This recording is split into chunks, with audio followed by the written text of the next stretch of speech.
Hello, Carl Austin. Thanks for being part of our keynote speakers on the 24th. Carl is the Chief Technology Officer for BJSS. It's great to have you on the day, Carl. Carl, I've got two questions for you. Tell us about your greatest achievement work-wise.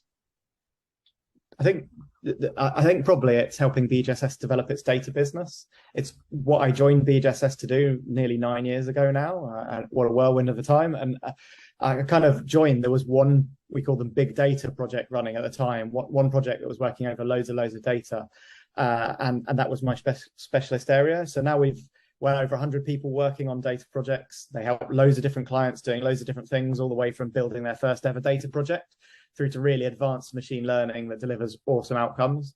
I'm actually going to speak a bit about one of those awesome outcomes at my keynote, so I won't spoil it now, but hopefully it's really interesting. Fantastic. And if you could do one thing to inspire the next generation to work in technology, what would that be, Carl?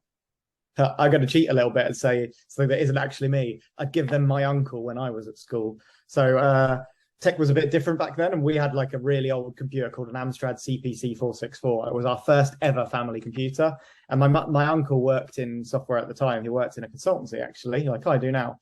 And he'd come around and he saw we had our computer, and he taught me the kind of things you could do beyond just playing games with it. He showed me how to write some simple code on it, how we could fill the screen with asterisks, like to make it look like it was snowing. Really simple now, but blew my mind at the time. And honestly, that moment probably set me on my career path all that way back. I'm not saying it has to for everybody, but it was impressive, and it made me think about something that I hadn't before, and it got me really interested, and I kind of learned from that point. I don't expect everyone that kind of moment to change everybody, but seeing what the art of the possible is made a huge difference to me. And obviously the art of the possible is much greater now, and hopefully my talk again is going to cover some really, really cool art of the possible stuff, and maybe that can inspire some people. That's amazing. Thanks, Carl. We're looking forward to hearing from you, and thanks again.